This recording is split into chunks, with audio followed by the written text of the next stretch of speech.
Mateus 28,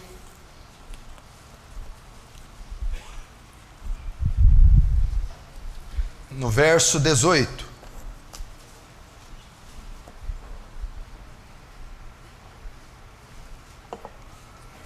Está escrito assim, na linguagem revista atualizada: Jesus, aproximando-se, falou-lhes, dizendo: toda autoridade ou poder foi-me dada no céu e na terra.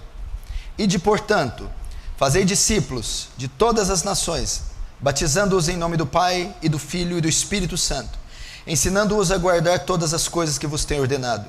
E eis que estou convosco todos os dias, até a consumação dos séculos. Vamos fechar nossos olhos e vamos orar mais uma vez. Pai Santo e Pai Bendito, nessa noite damos a Ti a honra, a glória, a magnificência, o domínio, a proeminência, a primazia desta reunião.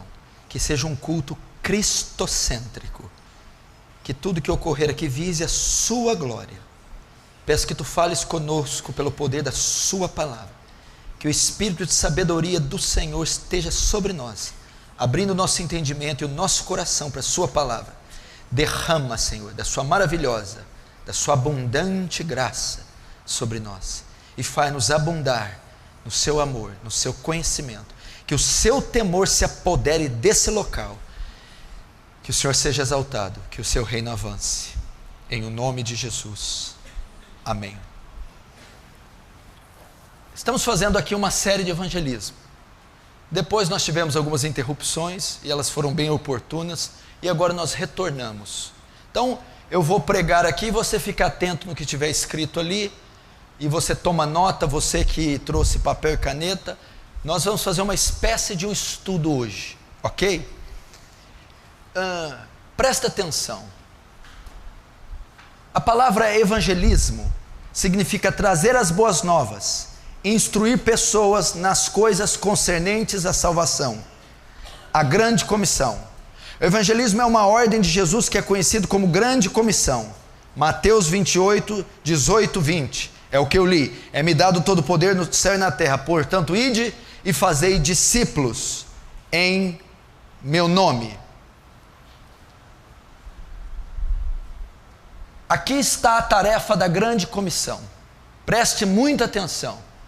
Jesus consumou a obra dele no Calvário, ok? Todos pecaram e a raça humana estava condenada. Deus então propicia um meio da raça humana ser salva, enviando Jesus. A morte de Jesus no Calvário é a propiciação, é o meio, é o sacrifício que salva os pecadores. Aqui ele já tinha vindo, se encarnado, tinha cumprido o seu ministério terreno, morrido na cruz, sendo o sacrifício de expiação, de propiciação pelo pecado. Ele ressuscita ao terceiro dia, demonstrando que o sacrifício dele foi aceito por Deus. A ressurreição de Cristo é muito importante no evangelismo, porque se ele só tivesse morrido, Satanás teria vencido. A ressurreição de Cristo prova que ele aceitou aquele sacrifício. Deus aceitou. E ele ressuscita ao terceiro dia.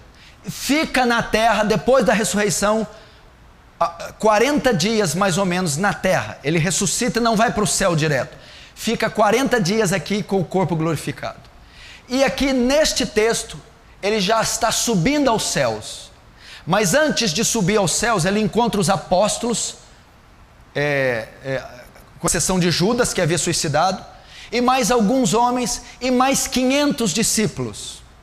Ele reúne com eles, e ele dá uma ordem a eles, antes dele subir aos céus. Ele diz: portanto, ide e pregai o evangelho a toda criatura da terra. Página 2, Marcos 16, 15. E disse-lhes: ide por todo o mundo e pregai o evangelho a toda criatura da terra. Quem crer e for batizado será salvo, mas quem não crer será condenado. Nisso consiste a tarefa da grande comissão. Ele dá esta ordem aos discípulos. Aqueles 500 discípulos que estavam lá, mais os 12, representam a igreja e representam os cristãos de todas as eras. Então todo o cristão está debaixo dessa ordem, a ordem do ide. Portanto, ide, ele ordena que nós vamos. A palavra ir fala de viajante, deslocar, sair do seu lugar. Então, portanto, deslocai, viajai, saiam dos vossos lugares para pregar o evangelho. Então, assim o evangelismo consiste em levar a mensagem do evangelho da salvação aos pecadores perdidos. É uma ordem que envolve todas as classes de cristãos, isto é, toda a igreja, os jovens, adultos, casados, solteiros, idosos e até mesmo as crianças. Nisso consiste o evangelismo, entendeu? Volta para a página 1. A palavra evangelismo significa trazer boas novas, instruir pessoas nas coisas concernentes à salvação de Cristo. 2. E ele dá isso na grande comissão. Depois que ele ordena os discípulos e os apóstolos, ele sobe aos céus. Ok? Página 3. O evangelismo como missão. Muito se fala sobre missões, enviar missionários para os quatro cantos da terra, e as centenas de nações perdidas. Inúmeros jovens sonham em tornarem missionários, porém na verdade todo cristão é um missionário, ou pelo menos deveria ser. Todo cristão, eu disse todo, tem uma missão, aliás uma grande missão, que é ordenada por Cristo, pregar o evangelho a toda criatura da terra. Eu disse toda a criatura. Então, o que eu posso chamar da grande comissão? Comissão, chamados para uma missão. Chamados para uma missão. Quando Jesus reúne aqueles 500 discípulos, ele os chamou para uma missão. Grande comissão. Eles foram chamados para uma grande missão. E qual é essa missão? A evangelização da terra. A evangelização do mundo. Então todos que estão aqui são missionários, ou deveriam ser. Muito se fala de missões, missões transculturais, missões em outros países, mas na verdade a missão inicia dentro da nossa casa, na nossa vizinhança, no nosso trabalho.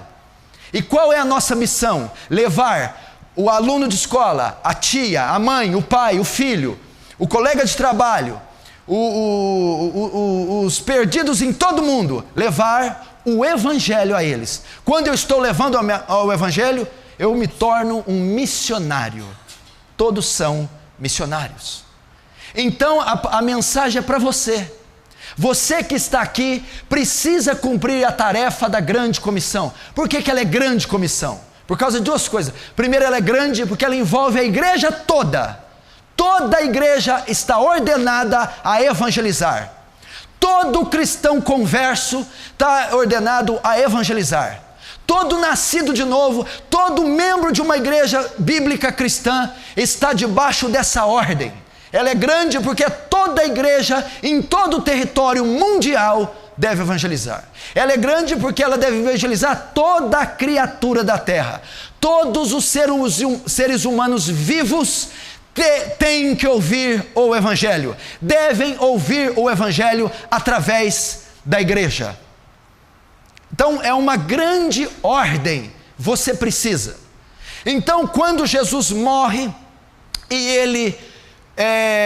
ele consuma a obra da salvação na cruz, ressuscita, ele aparece a esses discípulos e alguns momentos antes dele ascender aos céus, ele dá uma grande ordem. Aqueles discípulos representam a igreja ao longo de todos os séculos, e esta ordem se estendeu aqui hoje, aqui e agora, para essa igreja, para essa geração. Ele dá uma ordem que é chamada grande comissão, chamado a uma missão. Então ele chama a igreja, a Aliança do Calvário essa noite, a uma missão, a uma grande missão. Qual é a missão? A evangelização do mundo. Evangelizar quem? toda a criatura da terra, todas as pessoas que nunca ouviram o Evangelho, todo ser humano nascido de mulher deve ouvir o santo Evangelho da sua boca. É uma ordem você cumprir a tarefa da grande comissão. 4. O evangelismo como missão. Alguns anos atrás, em Lausanne, na Suíça, tivemos um concílio, tivemos uma conferência, reunindo vários líderes de diversas partes do mundo. E foram dias de conferência na Suíça. E eles sintetizaram a conferência, era uma conferência evangélica, que reunia líderes líderes evangélicos de todo mundo. Para você ter uma ideia, um dos personagens que estavam nessa conferência era John Stott, o maior apologeta do século XX, que morreu 2 anos atrás. E eles sintetizaram a conferência, que ela tratava de evangelismo e missões.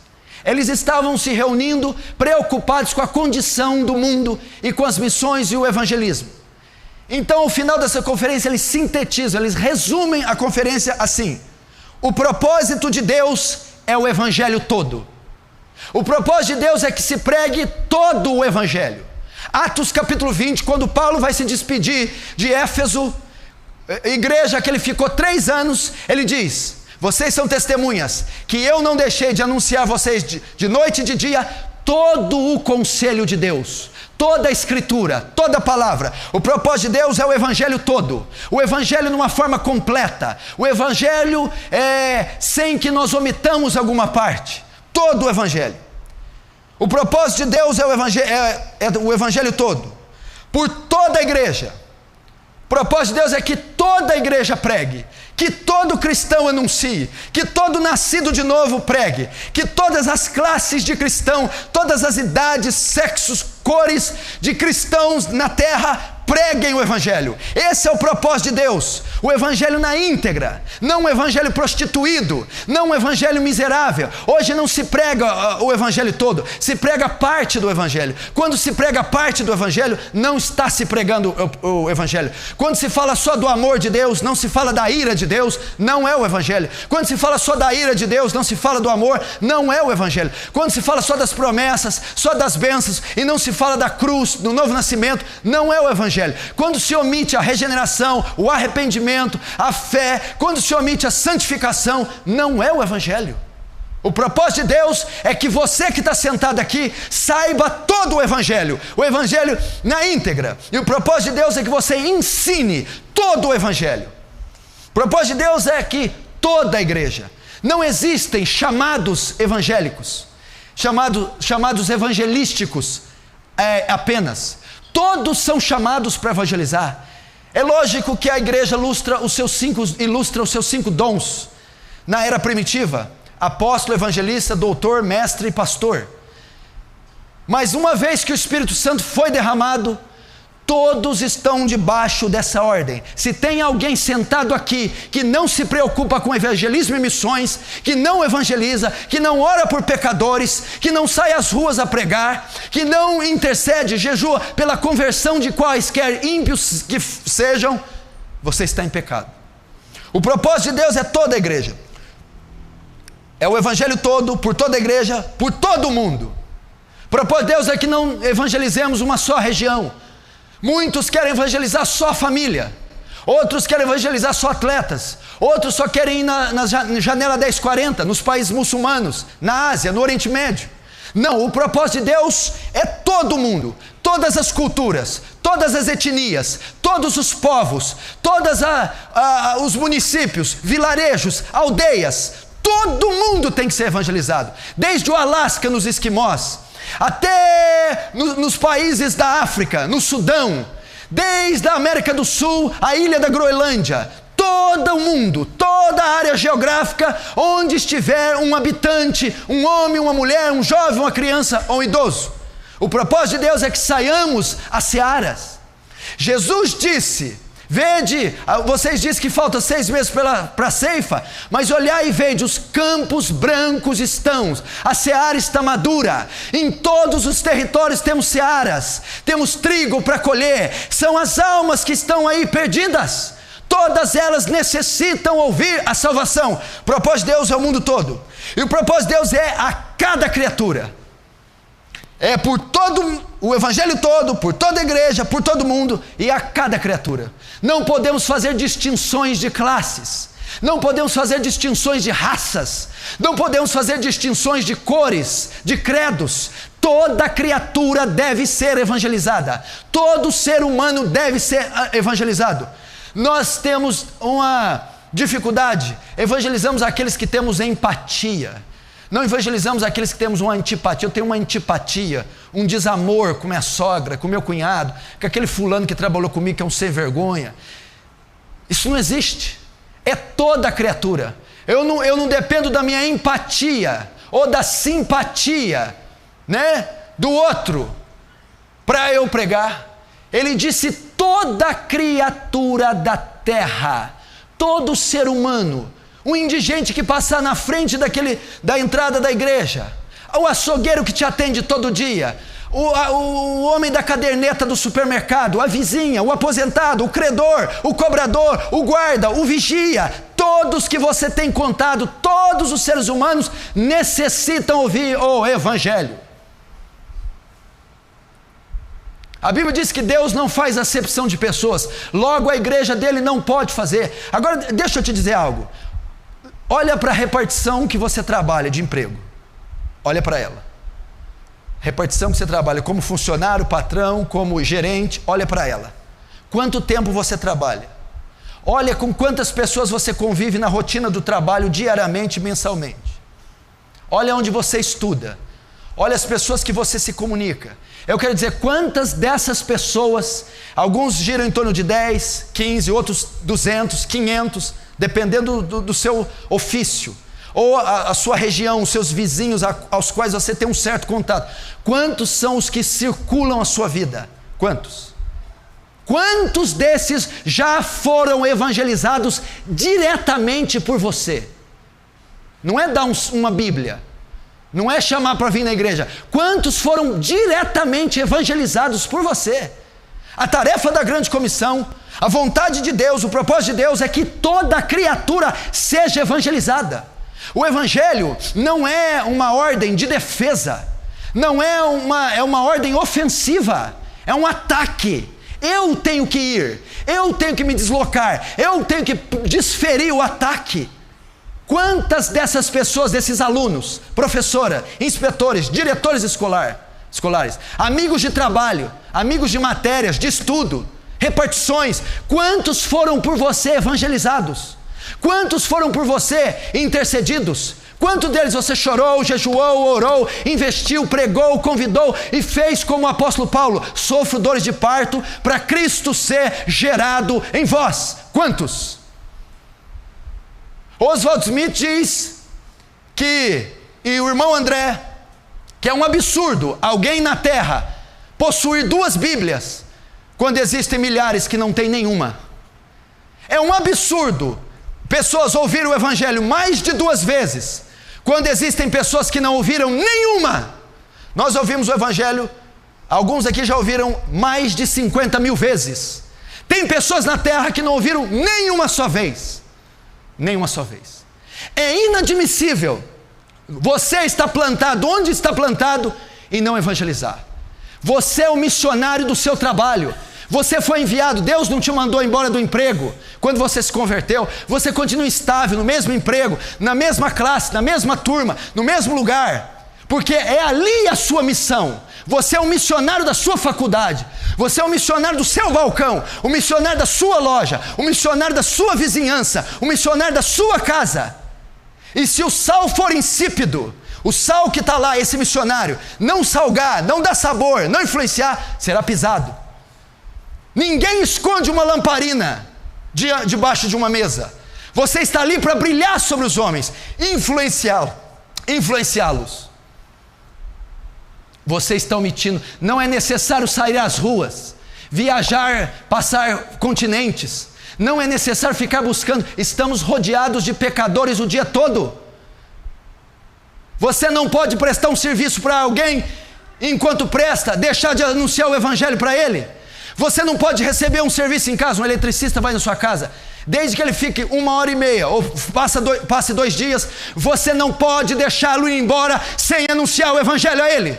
Se você é alguém que presta serviço, você também, quando for na casa do seu cliente, você não pode sair sem que você tenha testemunhado o evangelho para ele.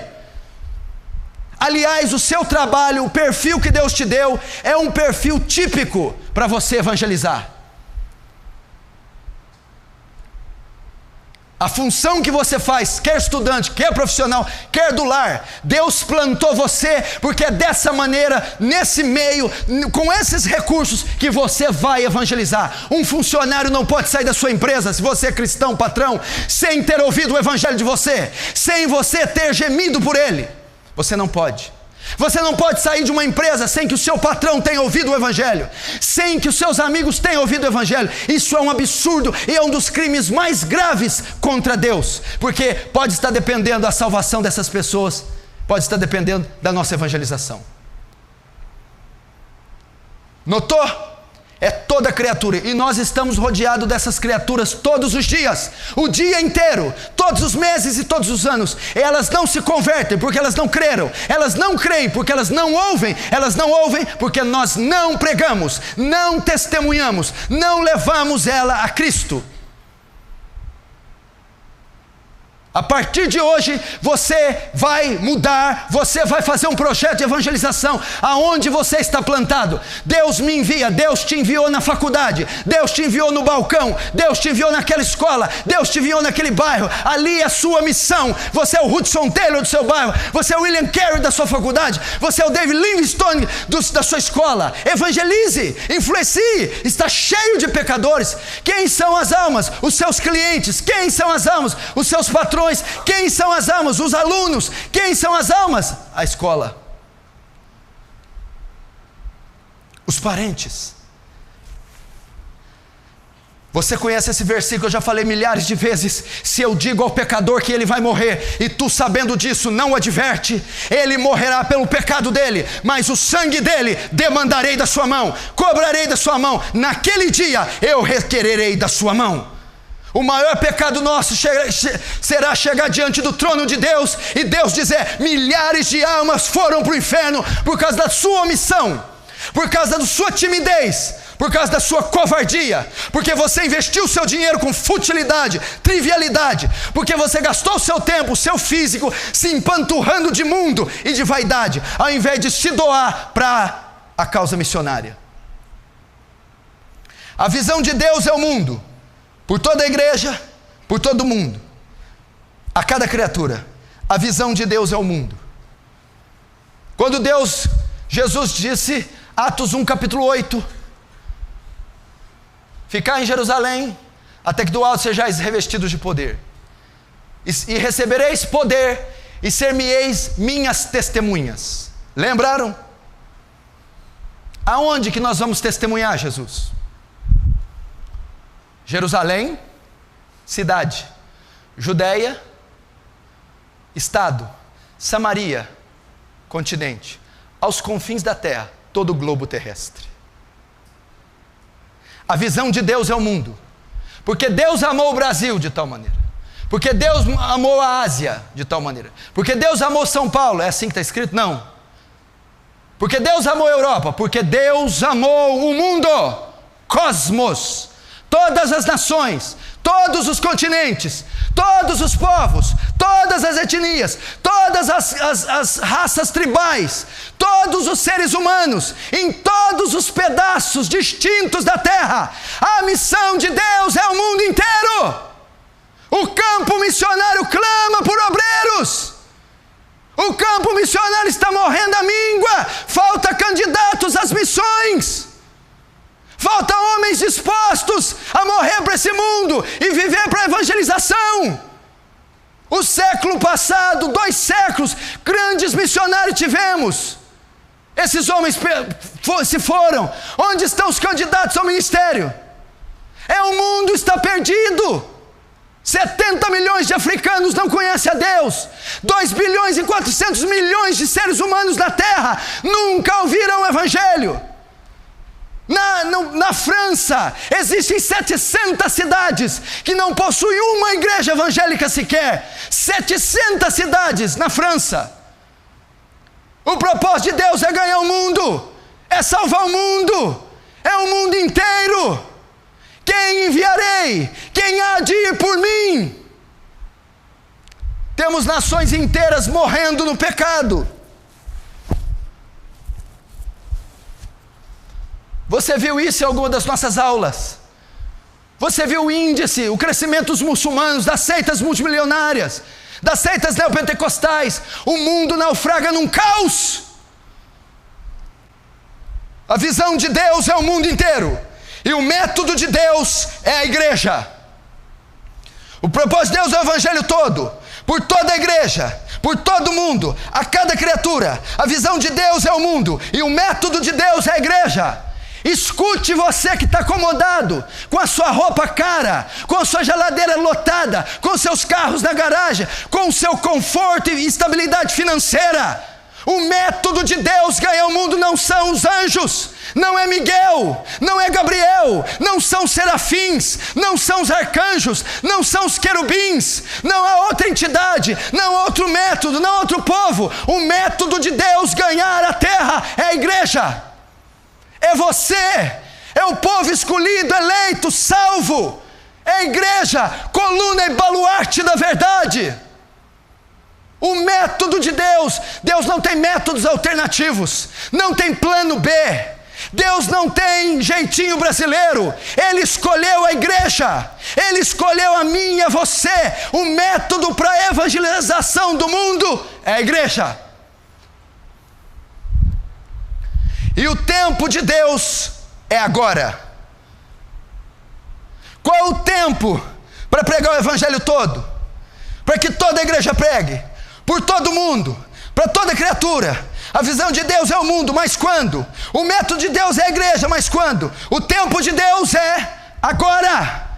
Timóteo, pregue em tempo e fora de tempo, quer oportuno, quer não. O tempo de Deus é agora. A seara está madura. Vejam aí os povos. É hoje, na hora do lanche. É hoje no semáforo. É hoje num cruzamento. É hoje na casa da tia, do avô, do pai. É agora. Anuncia a boa nova da salvação agora. É amanhã cedo, no almoço, à tarde. É terça. O tempo de Deus para a evangelização é agora. Não perca mais tempo, chega, invista, junte um dinheiro, compre material, Bíblia, CDs, folhetos, viaje, vai, evangelize, presenteie, convide, pregue, agora. O tempo de Deus é agora. É agora. Por que o tempo de Deus é agora?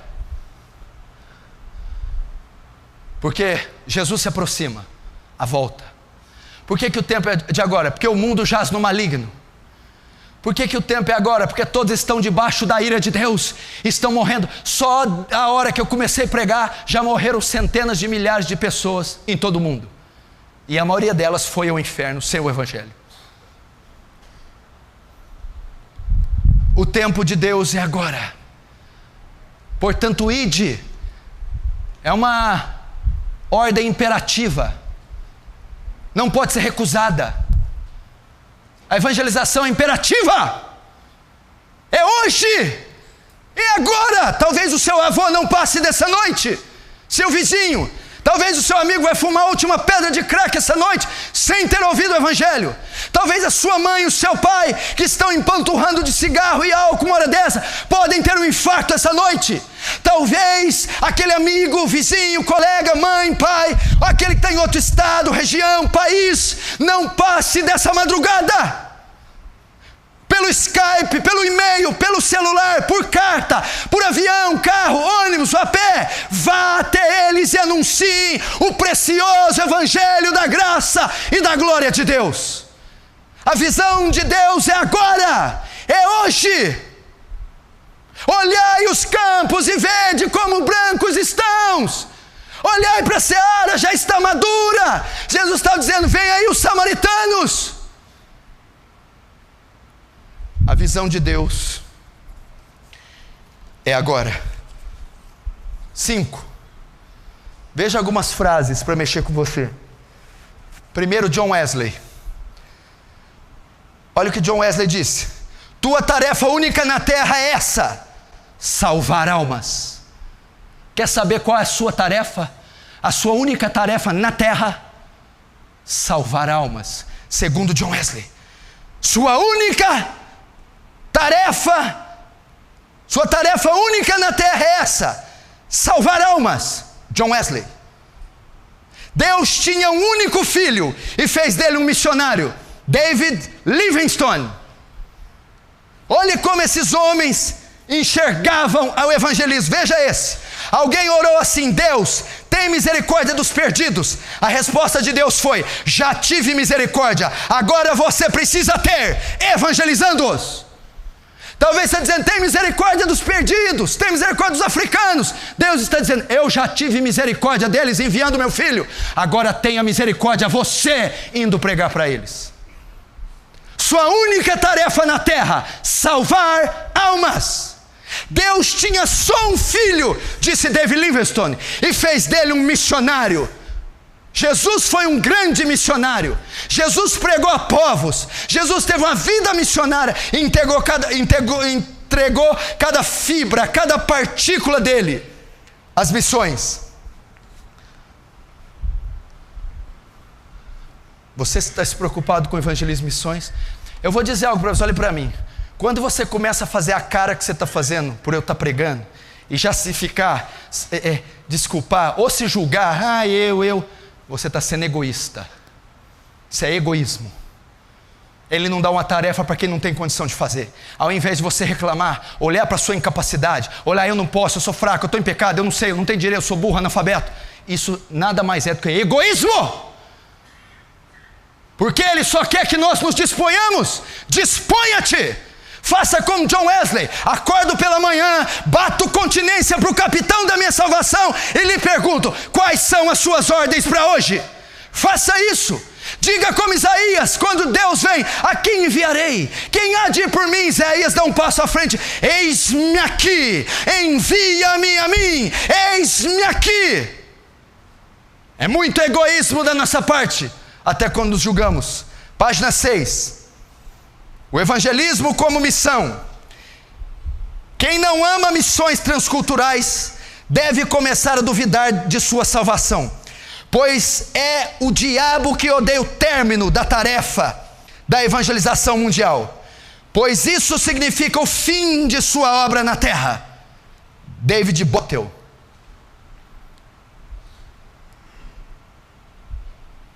Será que você não ama missões transculturais? Você não se preocupa com a perdição dessas pessoas na terra? Dos milhares de africanos, hindus, asiáticos, coreanos perdidos. Na Índia tem 300 milhões de deuses. Eles não têm noção de Jesus, de cruz, de madeiro, de sangue. Eles adoram animais, serpentes, bois, vacas, porcos, crocodilos. Olha o que o Oswald Smith diz: Deus quer a evangelização do mundo, mas se você recusa sustentar as missões, você se opõe à vontade de Deus. Oswald Smith.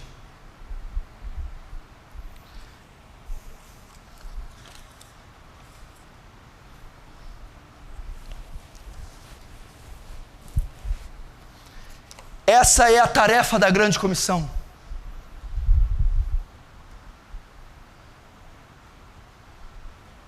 Seu propósito na terra: pregar o evangelho.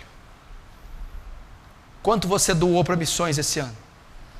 Quanto você investiu para missões? Não, pastor, mas a nossa igreja não tem uma missão. Tem uma missão na Santa Casa, uma missão no Santa Terezinha, uma missão no Aeroporto 3, uma missão no Santa Efigênia, uma missão aqui no bairro Cidade Nova, uma missão na sua vizinhança. Tem muita missão. Você não pode ir: eu vou patrocinar os CDs. A igreja quer comprar 10 mil CDs. evangélicos, eu vou ajudar. Eu vou ajudar com cartaz, eu vou ajudar com obra social, eu vou ajudar cortando cabelo, eu vou ajudar ensinando informática, eu vou ajudar fazendo alguma coisa. Qual que é o viés da Heart Cry? Ou você entra no poço, ou você segura a corda. Ou você é o que entra no poço, o que está na frente das missões. Ou você é o que segura a corda, o que patrocina as missões. Agora o que você não pode é ficar sem nenhum dos dois. 7. O objetivo do evangelismo.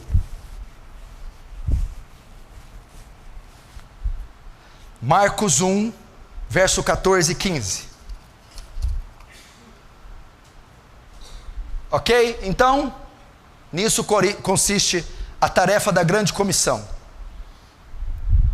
E ela é para o mundo todo e para toda a igreja. É para todos que estão aqui. Meu irmão, se você continuar calado, no dia do juízo vai ser um espetáculo de terror para você, meu irmão. Abre a sua boca e lança a semente.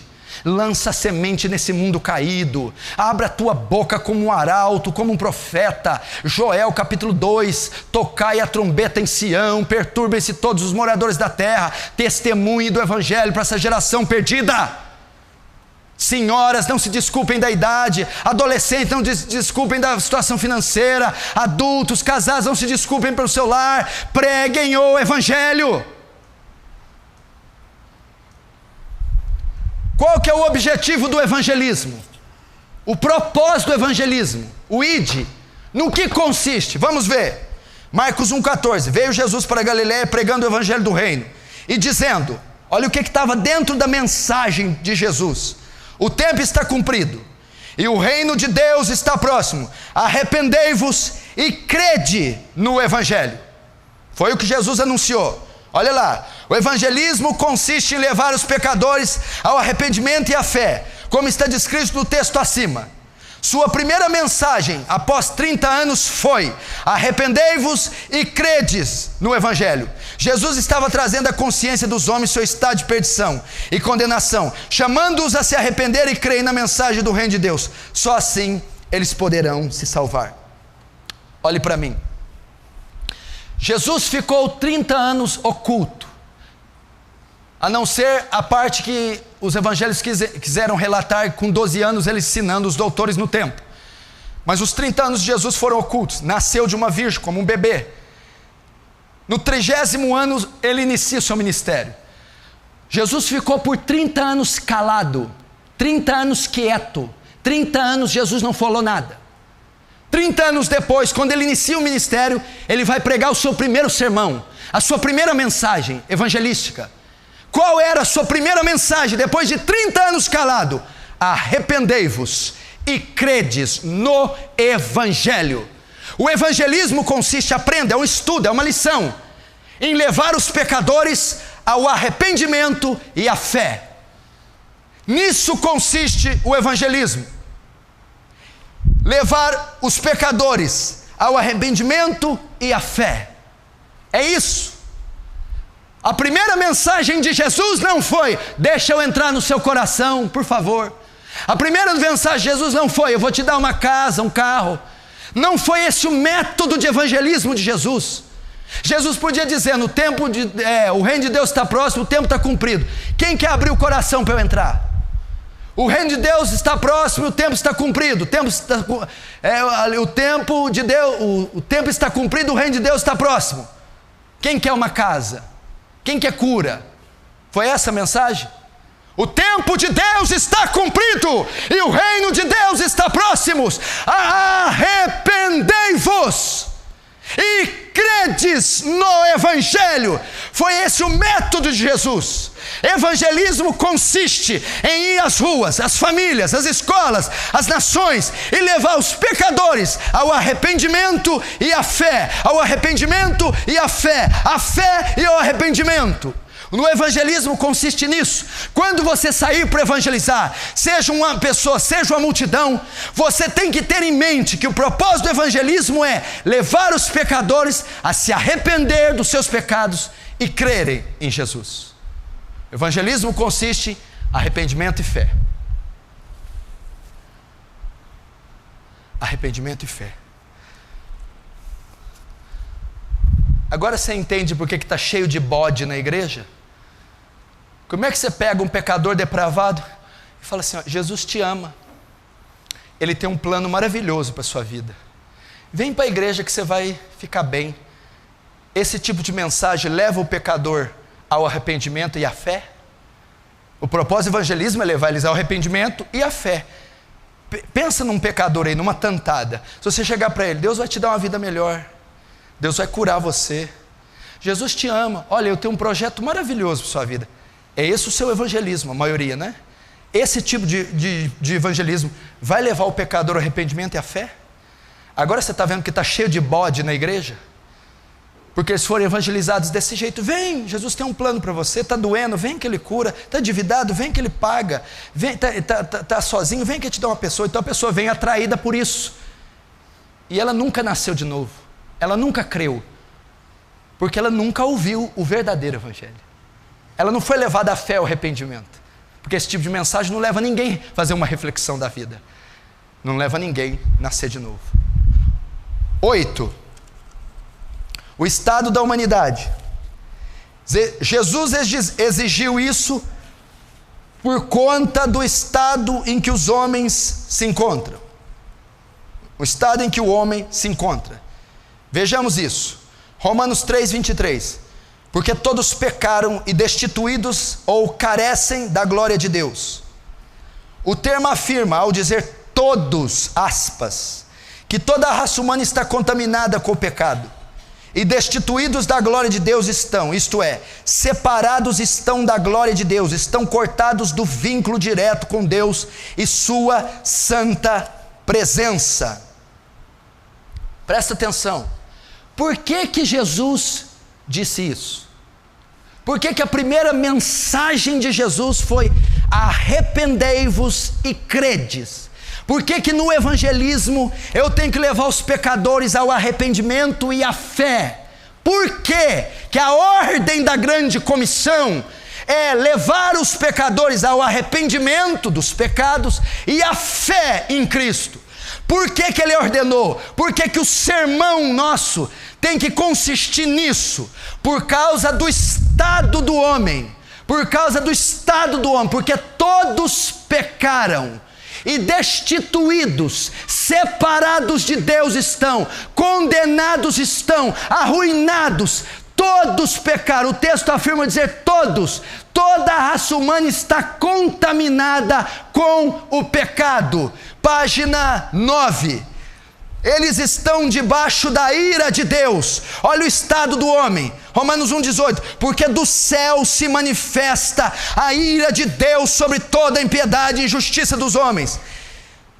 Os homens estão debaixo da ira de Deus. O que é estar debaixo da ira? Olha só, Romanos 1,18. Porque do céu se manifesta a ira de Deus. Os homens estão debaixo do julgamento de Deus. Os homens estão debaixo de maldição. Os homens estão debaixo de condenação. Isso significa estar sobre a ira. Deus tem uma contenda contra deles. Deus os vai julgar. Deus os vai condenar. Deus os vai matar. E isso traz uma trágica consequência que está no texto abaixo. Romanos 6:23. Porque o salário do pecado é a morte. A grande consequência é a condenação eterna. Esse é o estado da raça humana à parte de Cristo, ou fora de Cristo, de morte espiritual. Romanos 5,12 diz também: portanto, como por um homem entrou o pecado no mundo, e pelo pecado a morte, assim a morte passou a todos os homens, por isso que todos pecaram. Esse é o estado do homem. Por isso a mensagem deve ser de arrependimento. Por isso a mensagem deve ser de fé. Se você está aqui, tem uma mãe ímpia, um pai ímpio, um tio, sobrinho, amigo, se você conhece alguém no globo terrestre que está em pecado, esse é o estado dele. A ira de Deus se manifesta sobre ele, está sobre ele. A Bíblia diz que quem crê é salvo, quem não crê, a ira de Deus está sobre ele. Romanos 6 diz que traz uma trágica consequência. O salário do pecado é a morte. A paga, a retribuição. Essas pessoas estão condenadas ao inferno. elas estão mortas espiritualmente. Por um homem entrou o pecado no mundo e pelo pecado a morte. Assim todos os homens morreram. Todos estão mortos, todos estão condenados, todos estão sob a ira, todos estão sujeitos ao inferno. Por isso que o evangelismo consiste em levar esses homens a se arrependerem desse estado que eles se encontram, a se arrependerem destas obras. Por isso Jesus disse. Agora, Romanos 1,18, Romanos 3,23, todos pecaram e carecem da glória de Deus. Romanos 1,18 diz como que está o ímpio. A ira de Deus está sobre ele. Romanos 6 diz qual é a condenação para ele? O inferno. Romanos 5 diz que ele morreu. Agora pega uma espécie de pecador dessa e fala: Jesus tem um plano maravilhoso na sua vida. Olha aqui com quem que você está falando. Você tem que dizer para eles: arrependam-se dos seus pecados e creiam no Evangelho. 10. Outros textos que diz. Aqui, se você quer estudar em casa, não vamos ter tempo, anota. Romanos 1, 18, 32 vai dizer o estado do ímpio. Quem é o ímpio? E ali tem uma lista, de 18 ao 32, estando cheios de toda iniquidade, maldade, avareza, prostituição. Romanos 3, 8, 18 também diz, como está escrito, não um justo sequer, nenhum. É o estado deles. Mateus 15, 19, sabe o que é? Romanos 1, 18 fala das coisas mais atrozes que o ímpio faz: assassinato, fornicação, maldade, perversão. Romanos 3 é a mesma coisa.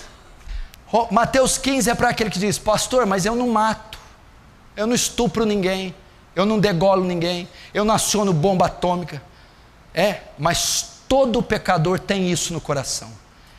Ele pode não fazer, mas está no coração. Jesus diz, Mateus 15, 19, porque do interior do homem, do coração, é que saem os adultérios, os assassinatos, os crimes. Todo pecador tem embutido, incutido, insuflado no seu coração a perversidade. Então uma velhinha que costura crochê e Adolf Hitler não tem diferença nenhuma no que diz respeito à essência pecaminosa.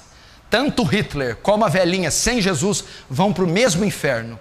A velhinha que faz crochêzinho, porque a maldade está dentro do coração dessa mulher. A diferença é que a de Hitler manifestou em obras. Quantos estão entendendo, diz amém.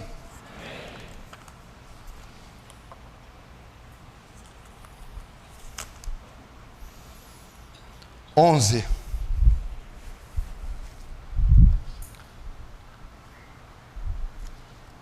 A cura para o pecado humano. A única maneira para os homens saírem desse estado de condenação é arrependendo seus pecados e crendo no Evangelho, como está em Marcos 1,15 e 1,14 e 15. Pode corrigir aí, Daniel. Não, é 1,15 e 16.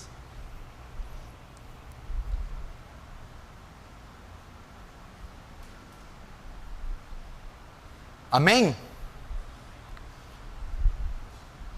Por que Jesus ordenou isso? Agora você está entendendo? Vamos mais uma vez para você memorizar. 30 anos o Messias de Israel calado. 30 anos sem divulgar ou sem manifestar o seu ministério pessoal. 30 anos depois ele vai pronunciar o primeiro sermão. Qual é?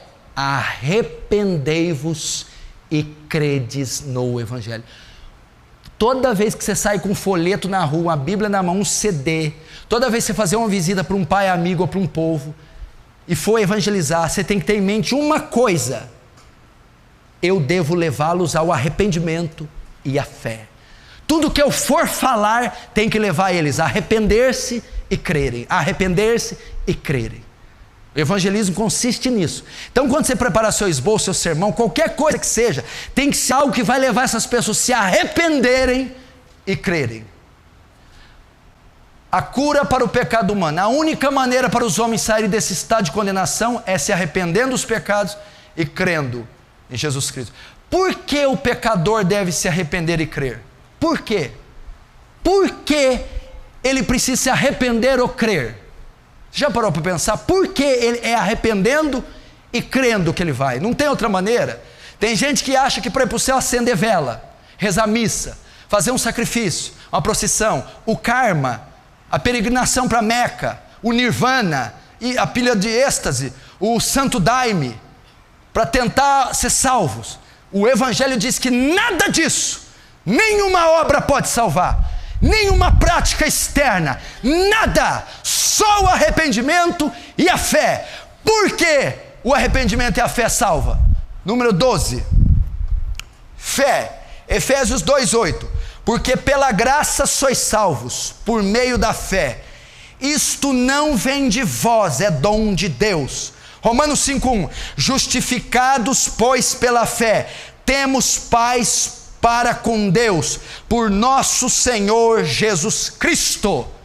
Porque a fé é o único meio de conquistar a salvação, porque a fé é o único meio de mudar esse estado do homem de condenação para a salvação, porque a fé é o meio que Deus propiciou. Olha lá, porque pela graça sois salvos. Efésios está dizendo que há uma maneira de ser salvo, há uma maneira de ser perdoado, há uma maneira de sair da ira de Deus, há uma maneira de sair da justiça de Deus, é pela fé.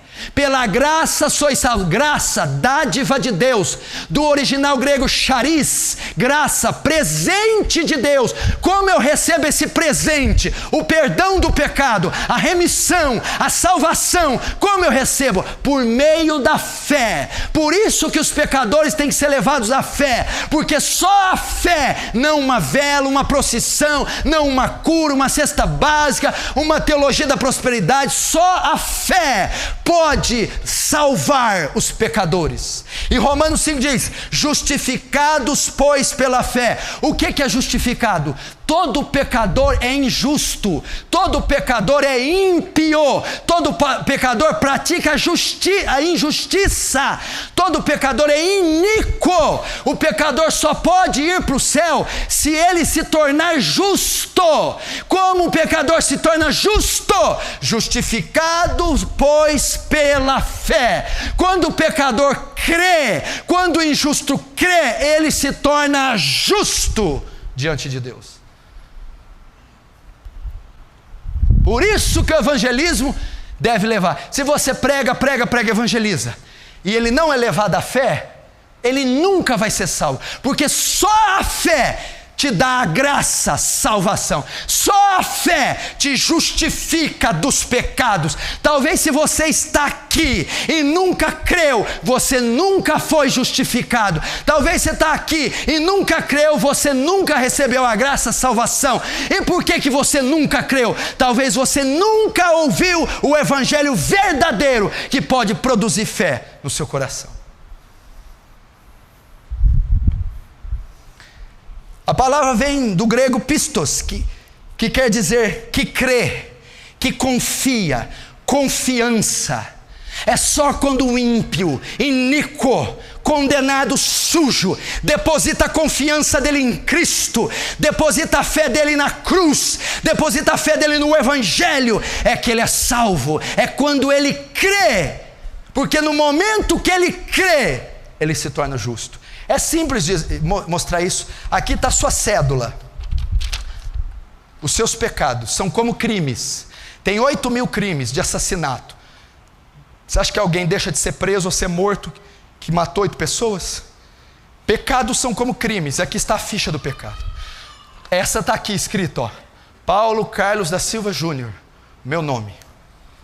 8.000 pecados, 8.000 crimes, que vão me dar o direito da prisão perpétua ou a guilhotina, a forca, ok? Está aqui. Isso segundo a justiça do mundo. 8.000 crimes, aqui está minha dívida. Eu morro com ela. Agora vamos transferir para lá. Aqui está minha lista de 8 bilhões de pecados que dão direito de eu ir 8 bilhões de vezes para o inferno. É a minha ficha de pecado. 8 bilhões, é minha. E essa ficha, diante do tribunal de Cristo no último dia, vai me condenar para o inferno, porque eu cometi os 8 bilhões. Sabe o que a fé faz? O que a cruz de Cristo? Quando eu creio, essa ficha é arrancada de mim e colocada no peito de Jesus. Ele pega os 8 bilhões de pecado para ele. Aí ele pega a folha branca, a justiça dele, nenhum pecadinho, e ele cola no meu. O meu pecado passa para ele, a justiça dele passa para mim. Nesse instante eu sou justificado. Agora o que fez isso? Trocou o pecado pela justiça do Cristo. A fé. A fé. Olha o poder da fé. Olha o poder da cruz, igreja. Olha o poder do evangelho. Olha o poder daquele sangue. Eu não admito que nenhum saia daqui essa noite sem que receba o evangelho da graça, sem ser salvo. Basta você crer e você é justificado pela fé. Por isso que a missão da igreja é levar os pecadores à fé. A fé. 13. Fé e arrependimento. Agora, o arrependimento. Por que temos que levar os pecadores a crerem? Porque a fé cancela o pecado. Segundo, arrependimento. Por que temos que levar os pecadores ao arrependimento? Vamos ler. Atos 3,19. Arrependei-vos, pois, e convertei-vos. Olha lá, arrependei-vos. Ele está mandando, Pedro. Para quê? Por que tem que arrepender? Para que sejam apagados os vossos pecados, e venham assim os tempos de refrigério, pela presença do Senhor. Palavra arrepender no grego, metanoio. Mudar de pensamento, voltar-se. É uma mudança de atitude do homem para com Deus e na sua maneira de viver.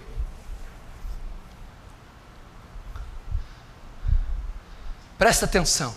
Se você dá uma cesta básica para alguém, se você der uma Bíblia, se você fizer uma terapia, mas essa pessoa não se arrepender, ela não pode ser salva.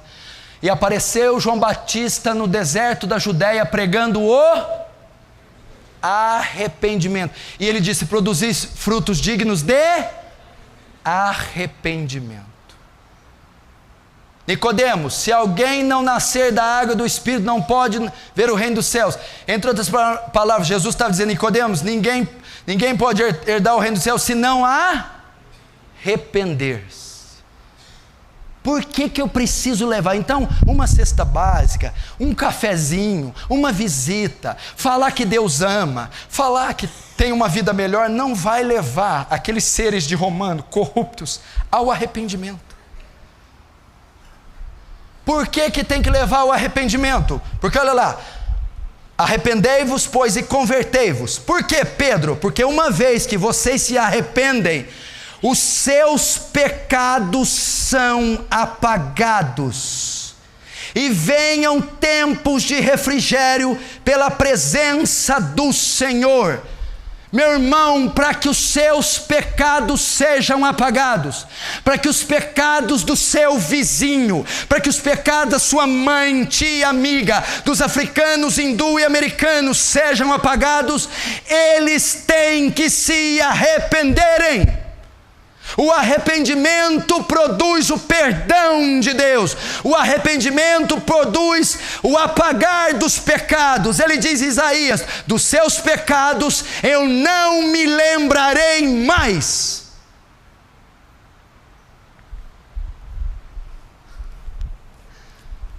Então o evangelismo consiste nisso. Você vai levar a pessoa. Primeiro, é uma tarefa da grande comissão. Segundo, é para toda a igreja pregar.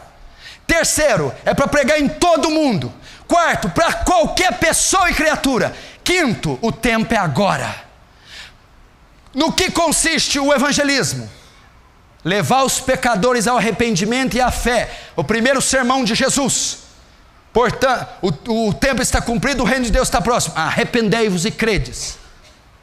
Por que eu tenho que levar o arrependimento e a fé? Porque a fé justifica o pecado, apaga o pecado, transfere para Cristo.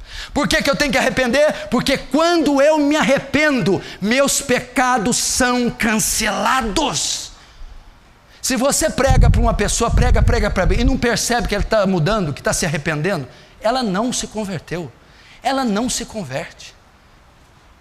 Meu irmão, quando você vai evangelizar alguém, você tem que chorar de joelhos dias e noites, dizendo: Senhor, leva essa criatura ao arrependimento, leva ao arrependimento, a mudança de pensamento, metanoio, mudar, voltar-se, converter-se, mudança de atitude, mudança do homem para com Deus, mudança na sua maneira de viver. É só quando essa pessoa muda, é só quando essa pessoa volta-se, quando ela se converte, quando ela muda o seu pensamento, que ela é salva, que os pecados são apagados. Então a sua luta com a sua mãe, com seu tio, vizinho, seu ministério, as missões, é levar esse povo a se arrepender, a voltar-se contra o seu pecado, a voltar-se para Deus, a mudar seu pensamento. Arrependimento.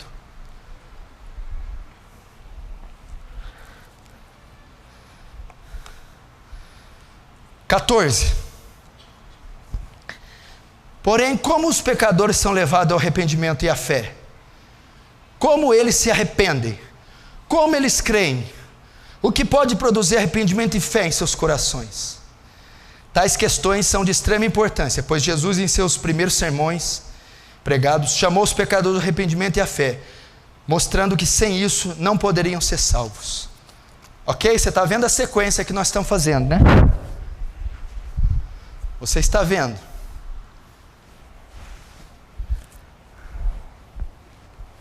Quem está entendendo diz amém. Se você depois quiser vir com pendrive, você pode pegar tudo isso aí, tá? Esse esboço, as aulas do discipulado, estão todas arquivadas. Você pega um pendrive e copia, está tudo no PowerPoint.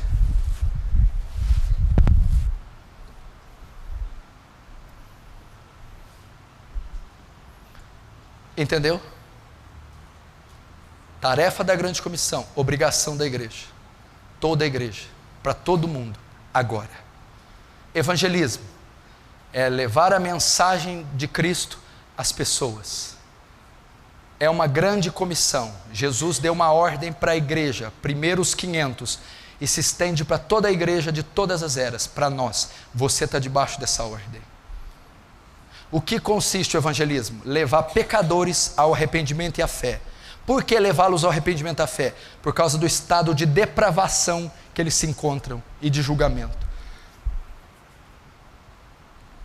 Arrependimento e fé. E por que arrependimento e fé? Porque quem arrepende, quem crê, seus pecados são cancelados, ele é justificado. Quem crê, recebe a graça, salvação. E arrepender, porque quem se arrepende, tem os seus pecados cancelados, apagados. É quase que a mesma coisa, arrependimento e fé. Elas acontecem quase simultaneamente. Alguns perguntam, quem vem primeiro, arrependimento ou a fé? Fé ou arrependimento? É quase que algo simultâneo. Alguns termos usam, quem crê é salvo, outros, quem arrepende é salvo. Então são quase que simultâneos. Ah, então é assim que um pecador é salvo? É. É assim que a minha mãe é salva? É. É assim que o meu pai? É. O vizinho, o amigo? É. É assim que qualquer cidadão da terra é salvo? É. É só ele crer? É. É só ele se arrepender? É. Se ele arrepender e crer, ele é salvo? Sim. Então como que eu faço para o meu pai arrepender e crer? Como que eu faço para minha tia? Os colegas de trabalho? Como que eu faço para a faculdade? Para as cidades? As missões, as nações, os povos? Como os pecadores são levados ao arrependimento e à fé? Como eles se arrependem? Como eles creem? O que pode produzir arrependimento e fé em seus corações? Vamos ver o que produz. 15. A resposta para essas perguntas se encontra em Romanos 10, 17, e em Atos 2, 37 e 38.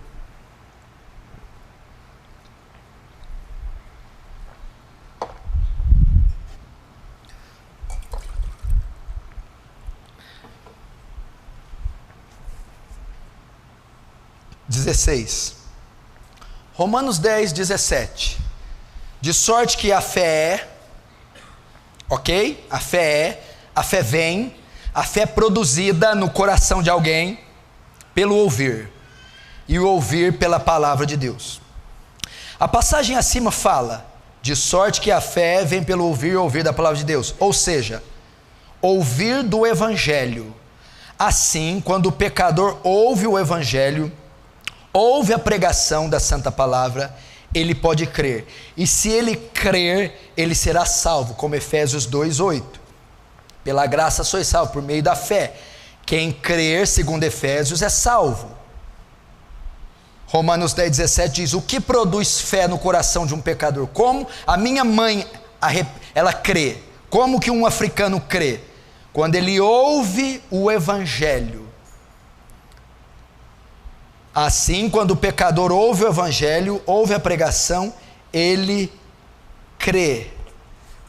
17. Vamos ver a cura para o pecado humano. Veja o caso do eunuco etíope. Presta atenção nessa palavra.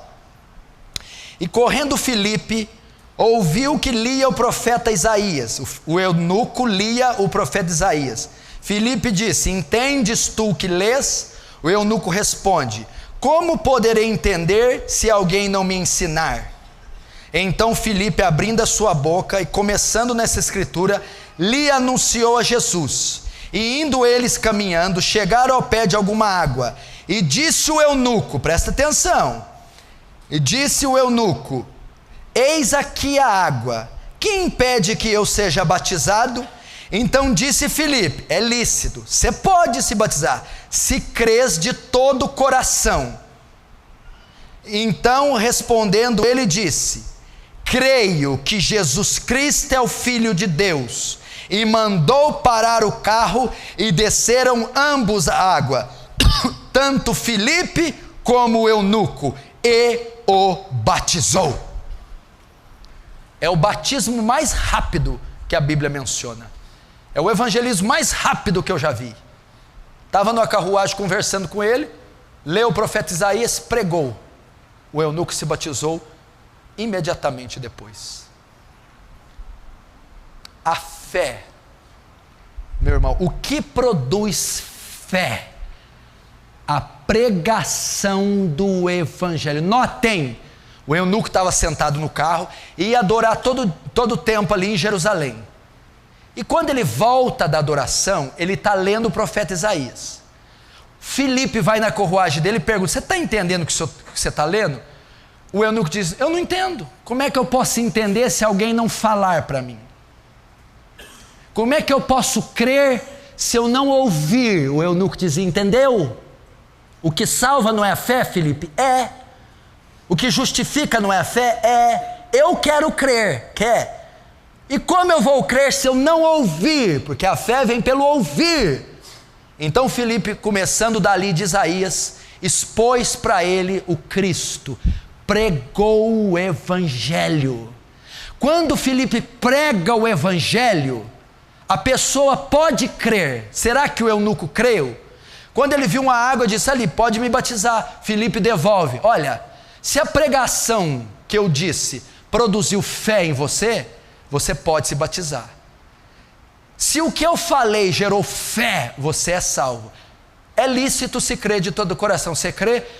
O eunuco disse: eu creio que Jesus Cristo é o Filho de Deus. O que produziu fé no eunuco? A pregação de Filipe, a exposição de Filipe. O eunuco ouviu, de sorte que a fé é pelo ouvir, e o ouvir da palavra. Filipe incrédulo, eunuco incrédulo, debaixo da ira de Deus, debaixo do juízo, filho da ira. Quando ele ouve, ele crê. Quando ele crê, ele é justificado. Quando ele é justificado, ele é salvo.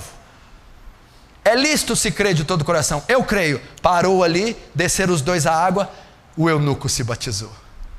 Então você vê que o evangelho, a pregação produziu fé no coração do eunuco. Quando você prega para alguém o evangelho, esse alguém é levado à fé. Esse alguém pode crer. quando você anuncia o Evangelho, a única coisa que pode salvar os pecadores, a única coisa que pode salvar esse mundo é a pregação do Evangelho. É quando o etíope, um africano, um hindu, um americano, um asiático ouvem a exposição do Evangelho, quando eles ouvem a fé produzida, gerada nos seus corações, e quando a fé é gerada e eles creem, eles são perdoados, eles são salvos. Fé. Então como que você vai levar sua mãe a crer? Os povos?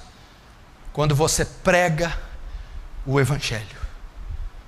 Arrependimento, o que produz? Página 18. O que produz arrependimento? Vamos ver Atos 18, Atos 2, verso 37 e 38. E ouvindo eles isto, compungiram-se em seus corações e perguntaram a Pedro e aos demais apóstolos: que faremos, homens e irmãos? E disse-lhes Pedro: arrependei-vos, e cada um de vós seja batizado em nome de Jesus Cristo, para perdão dos pecados, e recebereis o dom do Espírito Santo. Essa também é a maneira que Deus leva os homens ao arrependimento, ouvindo a pregação do Evangelho. Como pode ser visto no discurso de Pedro, a multidão, ao ouvir sua pregação, se arrependeu.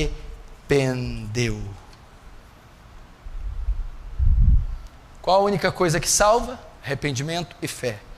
O que produz fé? Romanos 10. De sorte que a fé vem pelo ouvir e ouvir da palavra. O eunuco ouviu. Quando ouviu, creu. Quando creu, foi salvo. O que salva? Arrependimento. O que produz arrependimento? O ouvir da palavra. Primeiro sermão de Pedro, Atos 2. Tinha 3.000 pessoas, mais de 3.000 ouvindo. Olha lá. E ouvindo isto, eles compungiram-se em seu coração. Quando eles estavam ouvindo o sermão de Pedro, o arrependimento começou a ser gerado no coração. Compungiram, contristaram, consternaram, quebrantaram, começaram a se arrepender. Começou a acontecer um distúrbio dentro deles, começou a acontecer um cataclisma. Eles estavam se arrependendo. Eles lembraram do cigarro, do álcool, prostituição, do dinheiro, da mentira, da sensualidade, da lascívia, da maldade, da arrogância, soberba, da ganância, avareza, materialismo. E aquilo foi, eles foram se arrependendo. O que pegou aqueles judeus incircuncisos, malignos, filhos da ira, e fez eles se arrependerem? E ouvindo eles isto, ouvindo o quê? O sermão de Pedro. O sermão de Pedro era a pregação do Evangelho. Olha lá. E ouvindo eles isso, compungiram-se em seu coração e perguntaram a Pedro e aos demais: que faremos? Eu oro para que quando eu pregue nessa igreja, vocês saiam: meu Deus, o que eu faço? O que farei, pastor? O que farei com a minha mãe? O que farei com meu pai? O que vai ser da minha vida? É isso que está dizendo Pedro. E agora? O que vai ser de nós, Pedro? Nós estamos perdidos. Foi isso que a pregação de Pedro gerou em 3.000 pessoas. Arrependimento. Arrependimento. É a pregação. Quer levar alguém ao arrependimento? Pregue. Quer levar alguém à fé? Pregue. Por que eu tenho que levar a fé ao arrependimento? Porque a fé justifica o pecado. Arrependimento apaga pecado. Porque nisso consiste a mensagem do Evangelho: levar pecadores ao arrependimento e à fé. Estão entendendo? Diz amém. Depois você estuda essa passagem em casa. Olha que tremendo. E ouvindo eles isso, foi um sermão cristocêntrico. A obra de Cristo, a vinda de Cristo, a morte de Cristo, a ressurreição de Cristo, é o que estava contido no seu sermão. Quer aprender a evangelizar? Estuda esse sermão aqui, ó. Atos 2, começa ali. Depois do derramar do Pentecostes, Pedro se levanta e começa. Compungir o coração. Para quem é candidato a ser pregador aqui: pastores, diáconos, obreiros, candidatos a ministério da pregação, aqui o seu sonho tem que ser isso aqui, a sua meta. Toda vez que você pregar, estiver diante de um público, você tem que ser como Pedro, um Ezequiel, diante dos ossos secos. Sua meta é sair de um culto e os pecadores dizerem: meu Deus do céu, o que foi aquilo? Eu fui atravessado pela espada do Espírito essa noite. Meu coração se consternou, se inflamou, enquanto aquele pregador punha-se de pé e anunciava o Evangelho. Você, quando sobe num púlpito, tem que ser Ezequiel, diante dos ossos secos, ouvindo Deus dizer: profetiza e diz, ossos secos, ouvi a palavra do Senhor, para que os pecadores se constranjam. Último, e nós encerramos.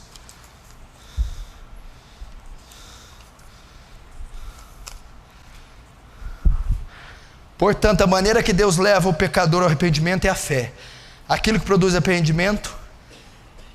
Portanto, a maneira que Deus leva o pecador ao arrependimento e a fé, aquilo que produz arrependimento e fé, é a pregação do Evangelho, como está escrito em 1 Coríntios 1, 21. Paulo está na cidade grega, Corinto. Corinto é a cidade, Corinto, Atenas, Éfeso, a cidade dos eruditos, a capital da intelectualidade mundial, terra de Sócrates, Platão, Péricles, Epimênides, terra da ciência, da filosofia. E ele vai dizer para aquele povo: vocês estão esperando tanta coisa, mas Deus salva pecador por uma coisa que é uma loucura. Para vocês é uma loucura, visto como na sabedoria de Deus, o mundo não conhecia a Deus pela sua sabedoria. Aprova a Deus salvar os crentes pela loucura da pregação.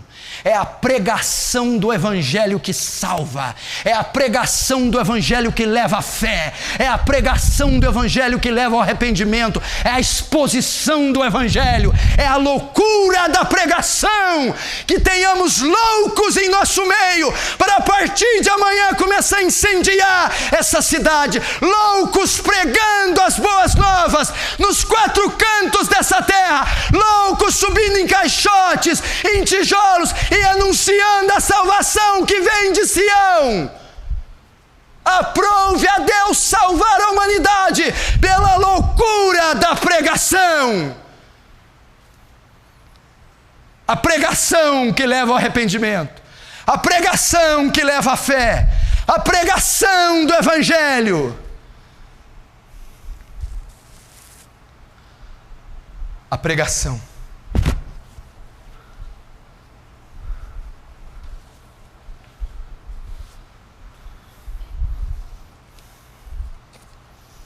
Do Evangelho. Presta atenção. Olha, escuta. E há de ser que todo aquele que invocar o nome do Senhor será salvo. Se a sua mãe invocar a rua, ela será salva. Se o seu pai invocar a marido, ele será salvo. Se os seus irmãos invocar a Josué, eles serão salvos. Mas peraí, mas como invocarão em quem não creram? Nem sei da existência dele, como é que eu posso invocá-lo? Como invocarão quem não crer? E como crerão, Josué, se não ouvirem?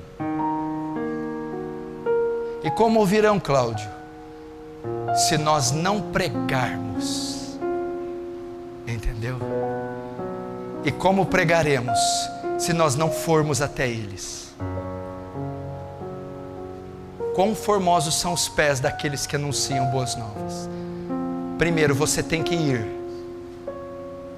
Segundo, você tem que pregar. Terceiro, quando você pregar, eles ouvirão. Quarto, quando eles ouvirem, eles crerão.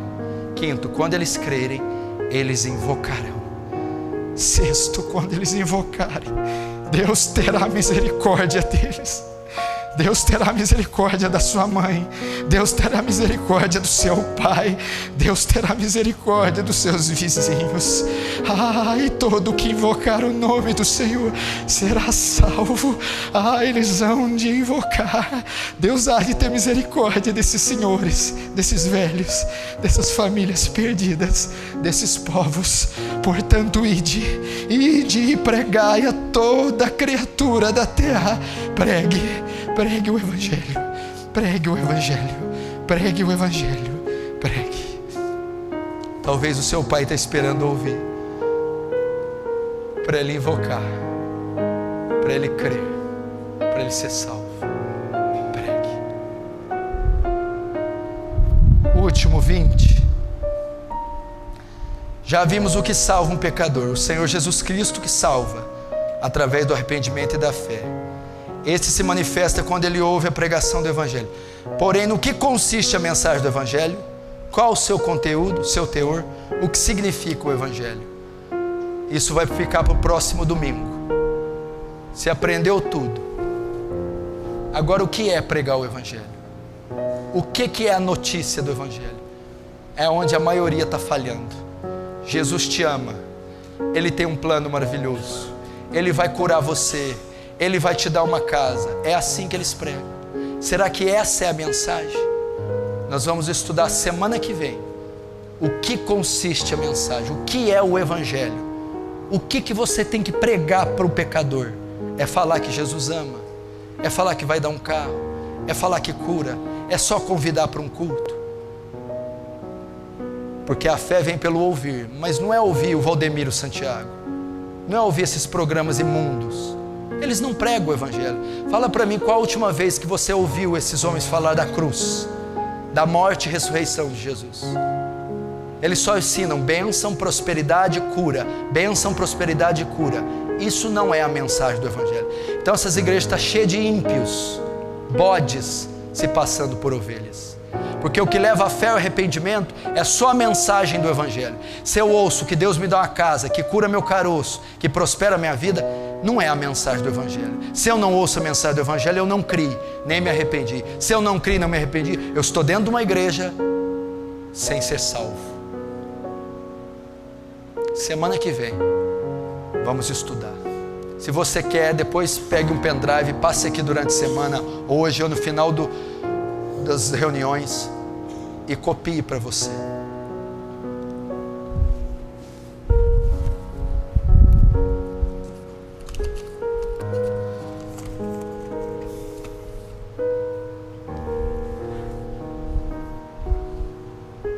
Essa é a obra da grande comissão. Que Deus levante soldados aqui essa noite, guerreiros, homens com a sua espada desembainhada, batendo continência para o capitão, esperando a ordem do general. Que tenhamos missionários aqui, profetas, que tenhamos evangelistas, um povo que morreu para esse mundo e que vai se ocupar de salvar os pecadores. Não pergunte como, quando, por quê, onde, quantos recursos, quem você é, o que você tem. Só diga: eis-me aqui, Senhor, envia-me a mim. Feche os seus olhos, curva a sua cabeça.